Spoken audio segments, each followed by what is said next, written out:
There are so many people in this world that hate spiders. I'm not one of them.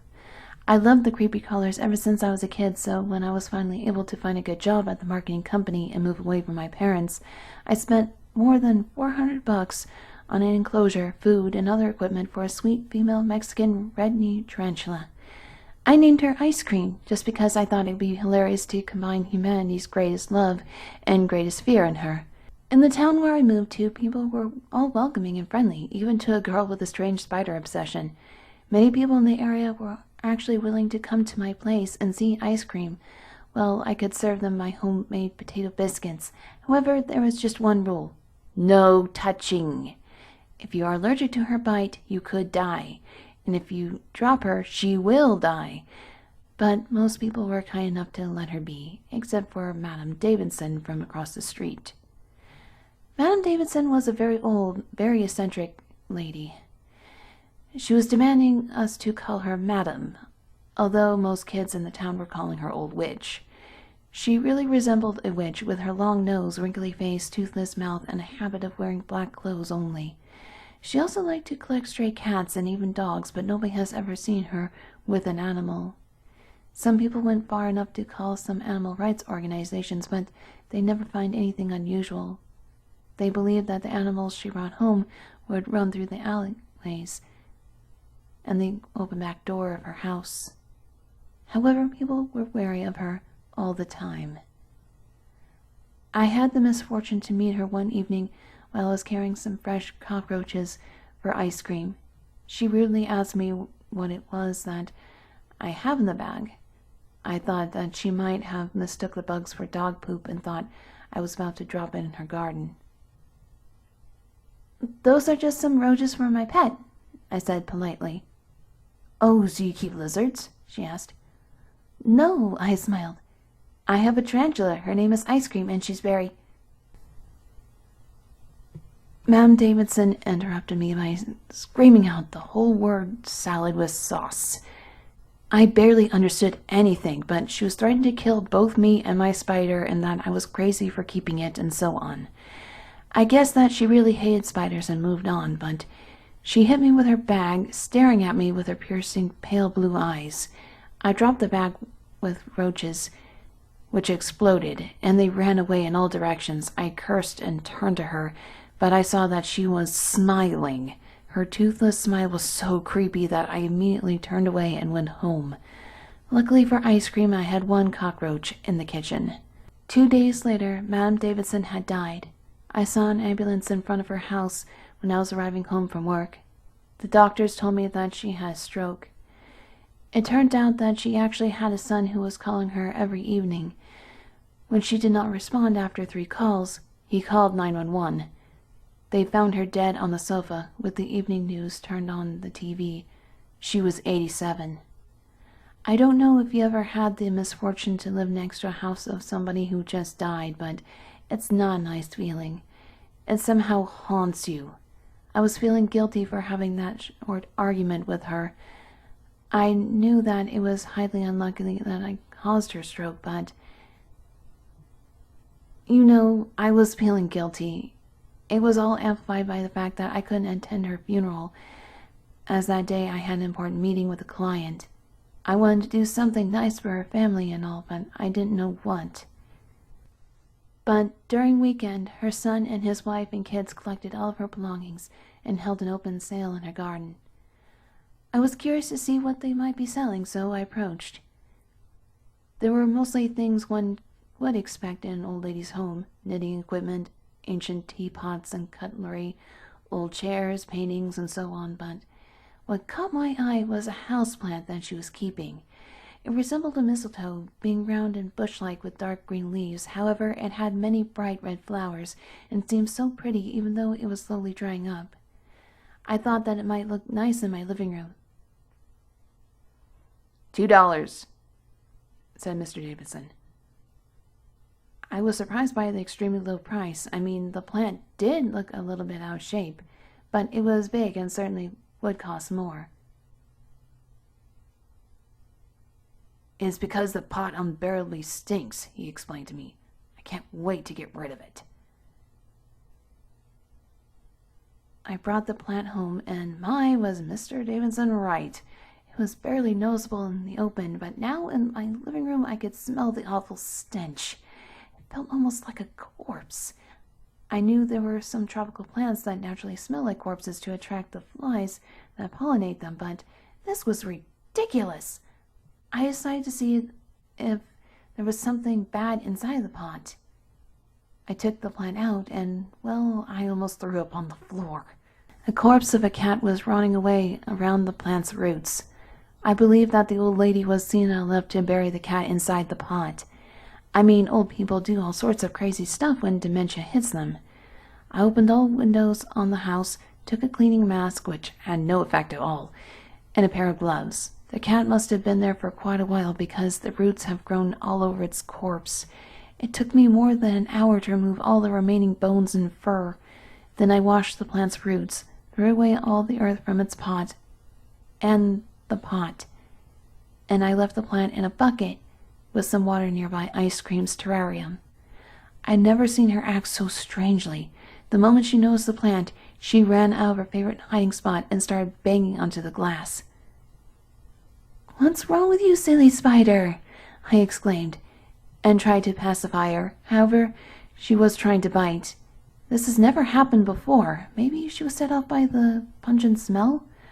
I removed the plant away from her enclosure and placed it next to the window. But Ice Cream was still on full alert, with her front legs upright, a clear sign of aggression. She was facing towards the plant. I had no real will to get into a Tarantula's silly brain. I needed to remove the horrible smell from my body that instant. I took an hour-long shower. I used up half the shower gel and almost entire shampoo. While I was cleaning myself, I noticed that I cut myself on my left wrist when cleaning the plant. I sighed, hoping that it would not provoke weird questions from my colleagues on Monday. When I woke up the next morning, the plant was already looking better. It was probably one of those plants that needed plenty of water to survive, I thought. However, Ice Cream was not better. She was still aggressive, trying to bite, and she didn't even notice when I gave her a cockroach for breakfast. I seriously began considering taking her to the vet, but I had to rush my work. While I was coming home, I stopped by a gardening supply shop and bought a new pot and some earth for the plant. I also removed it from the living room and put her on my desk. This has actually caused Ice Cream to calm down a little bit. Madame Davidson was probably terrified of spiders, I thought. Maybe this particular plant had some spider-repelling qualities. I was feeling sorry for Ice Cream, but as the days passed, she seemed to have recovered. However, every time I was leaving or entering the room, I could see her lifting her spider paws and laying them onto the glass. She would sometimes even bang it. You know, tarantulas do not have any ways of showing expressions, but I knew that she was very worried about something. The spring was slowly turning into summer, and the days were getting longer. Maybe that was the thing exhausting me. I didn't know what was going on. I was feeling so weak, especially if I had to bend over or squat.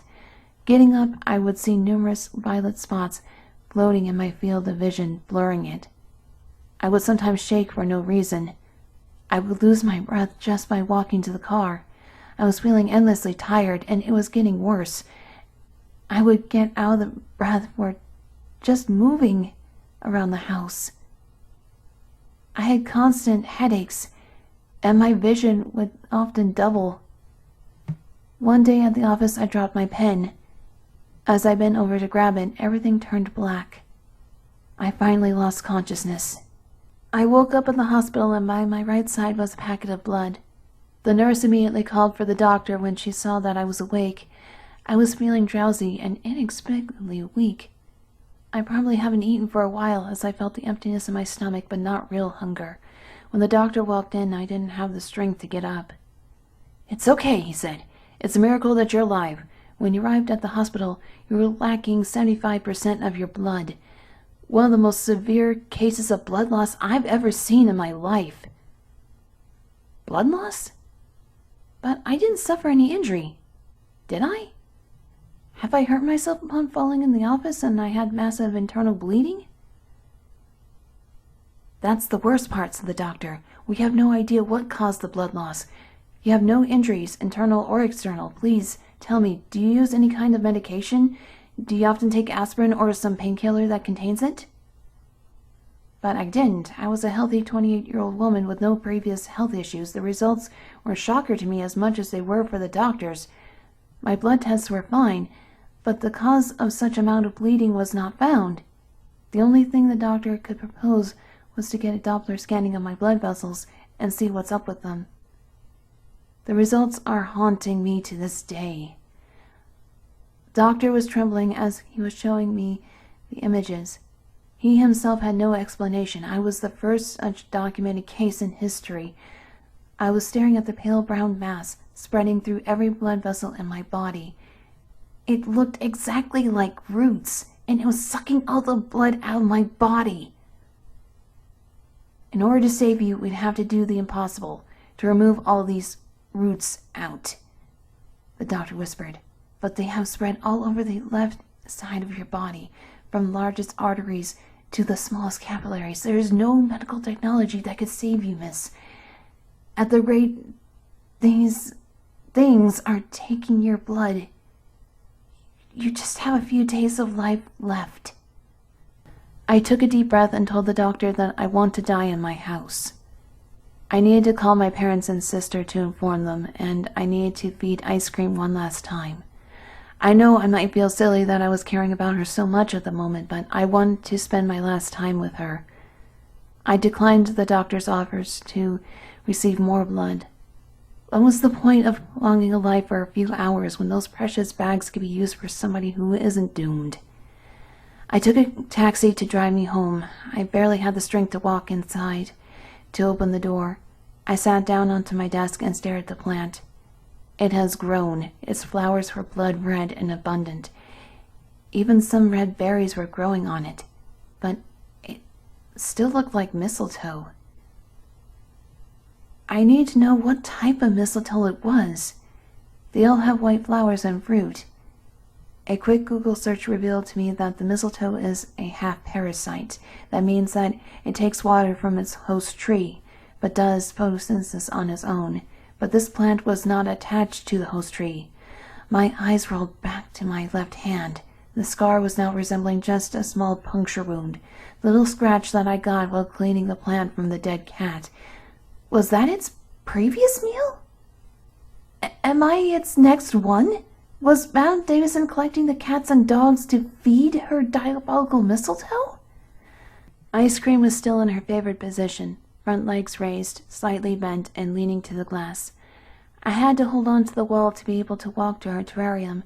She was not taking her tiny black eyes off me. I wanted to give her a cockroach, the last one that she'll ever have from me. I wanted to watch her bite into the creature, liquefy its juicy insides, and suck it out one last time. Spiders are able to destroy the insect's insides with their venom, and ice cream was trying to bite me.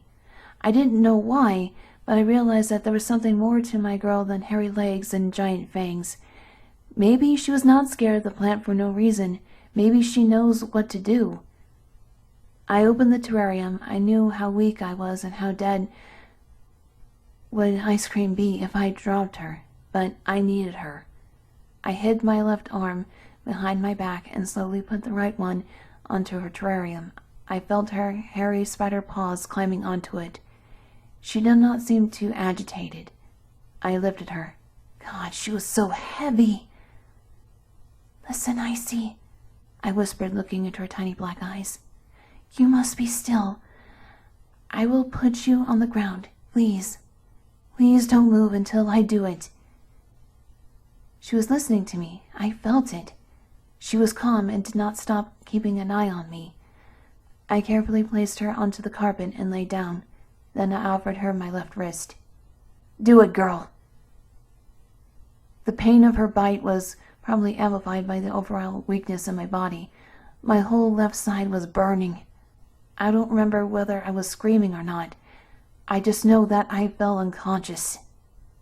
I woke up to Ice Cream's black and orange fluffy legs. She was mere inches from my face.